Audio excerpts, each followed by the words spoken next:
Երբ որ իրենք այս բիրտ մեթոդաբանությունը փորձեցին կիրառել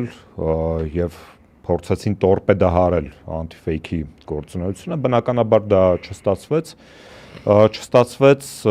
մեր աջակիցների եւ մեզ դիտողների այդ կալանավորումներից ու տեխնիկան արգրավելուց հետո ուղղակի կայքի աշխատանքը կանգ առնի։ Բայց ի շնորհիվ մեր աջակիցների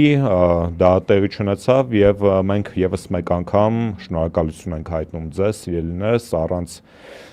ձեր աջակցության բավականին բարդ կլիներ եւ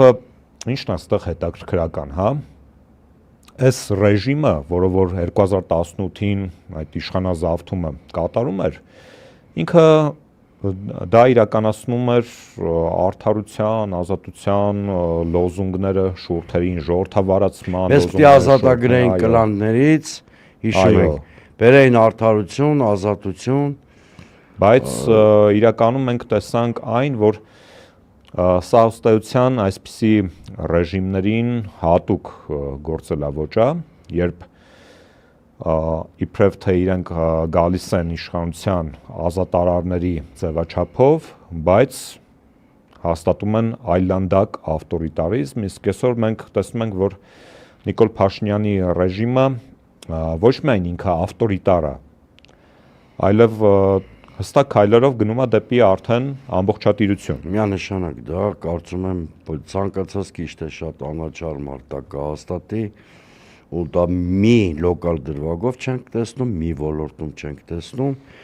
մանավանդ որ այս անցնող ավարտվող շաբաթ, ավելի ստույգ 3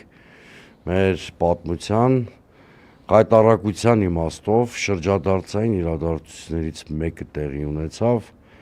Վաղարշապատ առաջին ընդհանուր իրավասության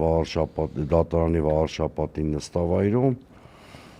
ասում եմ, մեր ազգային ամոթն ու խայտառակությունը մարմնավորող դատական գործընթաց մեկնարկեց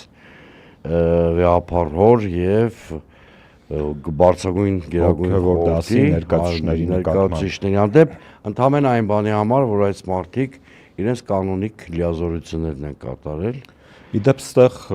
մի բան պետք է նշեմ, նախ եկեղեցու դեմ բռնաճնշումների մասով պետք է փաստել, որ այն արդեն գրեթե 1 տարի 3 ամիս ըստեյության շարունակական։ Եթե չհաշվենք 2018-ից, որ ծիլերը արդեն տրված էին, էլի։ Նոր Հայաստան, Նոր Հայաստան, նոր հայրապետ։ Մենք տեսնում ենք, որ այդ շարժման բոլոր առանցքային դեմքերը շատ կարևոր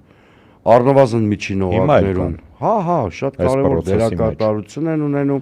այո, Facebook-ում էլ այդ շարժման շատ ներկայացուցիչներ ուրեմն կան, եւ բացի այդ, այն լոզունգները, որ այդ մարդիկ հնչեցնում էին 2018 թվին, հետո դարձավ պետական քաղաքականություն, իհարկե ավելի գրեհիկ մատուցում։ Այստեղ ինչն է հետաքրքիր, որ ռեժիմը այս դատավարությամբ եւս մեկ անգամ սահմանադրություն է խախտում, շատ կարևոր է սա ֆիքսել,